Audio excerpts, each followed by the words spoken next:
monde, j'espère que vous allez bien. Bienvenue dans une nouvelle vidéo dans laquelle on va faire une application de l'analyse d'une chaîne continue fermée pour calculer tout d'abord par une étude cinématique, on calcule la mobilité, on en déduit l'hyperstatisme et par une étude statique, on va déterminer ou bien identifier les inconnus hyperstatiques.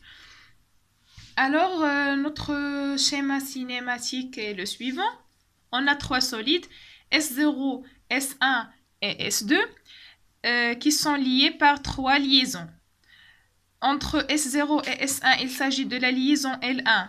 L1, c'est pivot. Une liaison pivot. Entre S1 et S2, la liaison L2, c'est une linéaire rectiligne. Entre S2 et S0, c'est un pivot glissant. Donc L3, pivot glissant. La première question, c'est de déterminer le degré de mobilité par une étude cinématique. Donc tout d'abord, on va écrire les torseurs cinématiques propres à chaque liaison. Alors, le torseur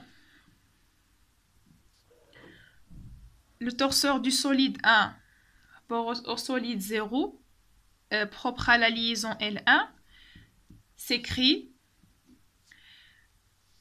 puisqu'il s'agit d'une liaison pivot d'axe Z, car on a X, Y, Z est sortant, alors on a seulement une rotation autour de Z et aucun autre mouvement. Donc 0, 0, gamma 1, 0, 0, 0.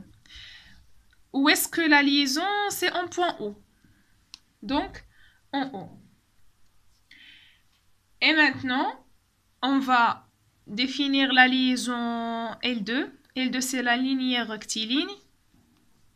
Alors, c'est le torseur de 2 par rapport à 1, relative à la liaison 2, exprimé en I.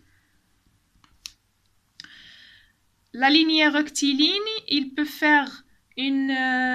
pas faire une rotation autour de X, mais il peut faire une rotation autour de Y et une rotation autour de Z. Donc on aura de bêta 2 et gamma 2. Pour les translations, il peut faire une translation suivant X, une translation suivant Z, mais il ne peut pas faire une translation suivant Y. Donc ici on a 0 et on aura U2, W2. Puisque, finissons tout d'abord et on va voir qu'est-ce qu'on va faire par la suite. Alors, le dernier torseur, c'est entre 0 et 2. La liaison L3. Il s'agit d'un pivot glissant, donc d'axe Y, donc une translation et une rotation suivant Y, et les autres sont nuls. Donc 0, 0, on aura bêta 3, V3, 0, 0. Il est dans ce point, mais on sait que les liaisons pivot et pivot glissant sont définies quel que soit le point appartenant à leur axe. Donc, puisque O appartient à l'axe de pivot glissant, donc le torseur du pivot glissant dans ce point, c'est le même dans le point O.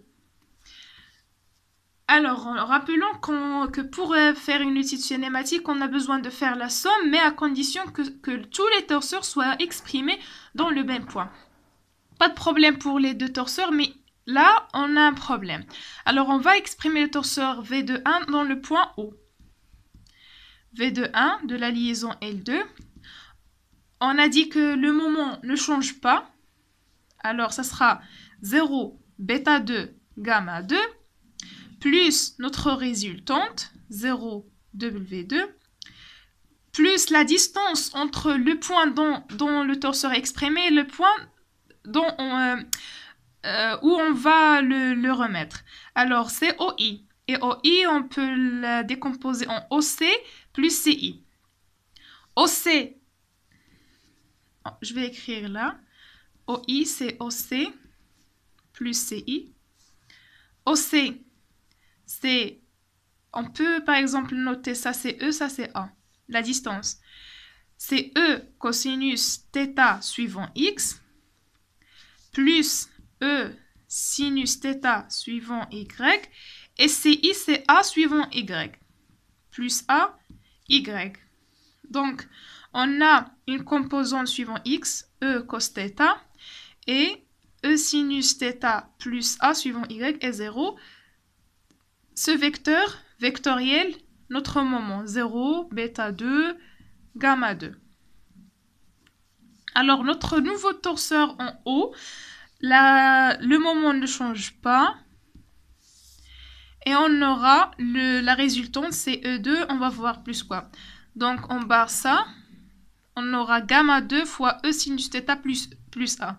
Donc, c'est gamma 2 fois E sinus θ plus A.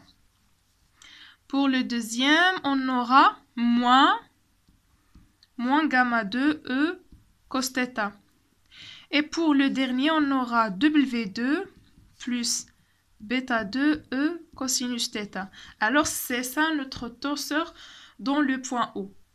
Vous pouvez remarquer que cette composante, elle était nulle. Mais ici, il n'est plus nul. Donc, ça change. Alors, on va faire la somme égale à 0 pour faire notre système. Alors, la somme des VI, I allant de 1 jusqu'à 3, est égale à 0. C'est ça ce qu'on va écrire. Donc, je vais sommer les composantes selon les trois directions pour le moment et pour la résultante. On aura 0 plus 0 plus 0 est égal à 0. 0 plus 0 plus 0. 0 plus bêta 2 plus bêta 3 est égal à 0. Donc 0 plus bêta 2 plus bêta 3 est égal à 0. Gamma 1 plus gamma 2 plus 0 est égal à 0. Gamma 1 plus gamma 2 plus 0 est égal à 0. Ce sont les équations des moments. Et pour les équations de la résultante, c'est 0. 0 plus 0 plus U2 plus cette expression. Donc, on aura U2 plus gamma 2 E sinus θ plus A est égal à 0. Suivant Y, on aura 0 plus V3 moins ça. Donc V3 moins gamma 2 E cosinus θ est égal à 0. Et suivant Z, c'est 0 plus cette expression.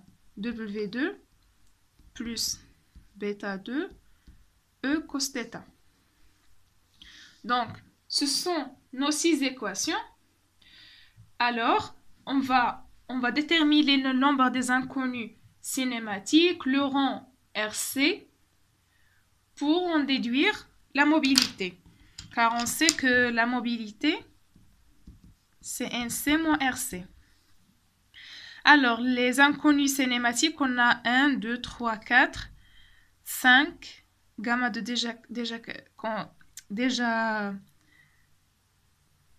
déjà calculé. Sinon, pour calculer les NC, je vous propose une méthode plus simple. Pourquoi? Parce que on risque de recalculer une inconnue deux fois. Donc, qu'est-ce qu'on va faire? Puisque, même si une composante, par exemple, cette composante, elle était nulle et maintenant elle n'est pas nulle, mais elle est exprimée en fonction d'autres inconnus qu'on avait auparavant. Donc, qu'est-ce qu'on va faire? On va prendre les torseurs qu'on a exprimés chacun dans son point propre et on va voir directement les inconnus pour ne pas se perdre. Donc, ici, on a 1, 5, 6, 7. Alors, on a 7 inconnus. On a 7 inconnus cinématiques. Pour le rond, on a 6 équations, mais il y a une équation perdue qui saute aux yeux, donc il reste 5. Alors, M, la mobilité, c'est 2. En fait, lorsque vous faites une étude cinématique et vous retrouvez ce cas, 0 plus 0, ça revient à dire que H est égal à 1. Si, par exemple, vous avez deux équations, h est égal à 2, on va vérifier ceci, d'accord? Alors, on a obtenu m est égal à 2. Si vous vous rappelez, on avait une relation entre m et h et nc qui est h est égal à m plus 6 moins nc. Dans notre cas, m c'est 2 plus 6, nc c'est 7. Donc 6 plus 2 c'est 8, moins 7 c'est 1. On a bien h est égal à 1. Alors, on a une seule inconnue hyperstatique. On va faire l'étude statique pour savoir elle correspond à quoi. Donc, m est égal à 2 et h est égal à 1.